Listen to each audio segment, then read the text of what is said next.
Welcome to the Rim Break Rodeo. We hope this video helps. In this video, I will explain how to play Grand Theft Auto V on PC. First, let's ensure your computer is ready. You'll need a 64-bit operating system, like Windows 7 or newer, and at least 4 GB of RAM. Your processor should be an Intel Core 2-Quad Q6600 or an AMD Phenom 9850.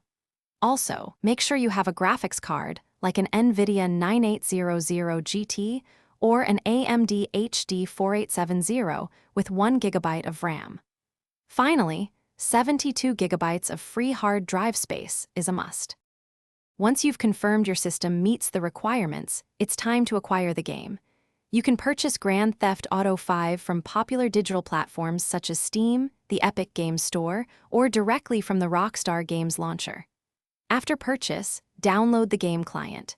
The download size is substantial, around 95 GB, so a fast internet connection will be beneficial.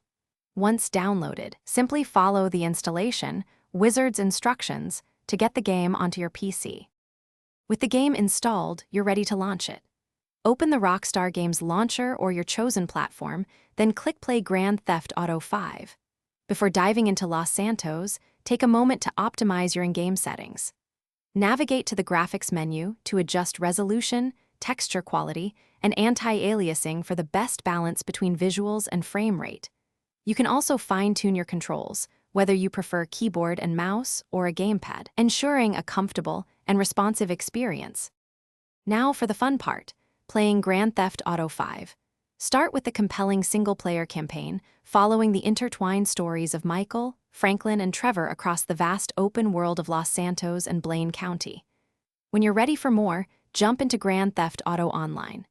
Here, you can create your own character, join crews, and engage in countless activities, from high-stakes heists to street races and business ventures, offering endless hours of entertainment with friends and other players. Thanks for watching. Consider subscribing if we helped you.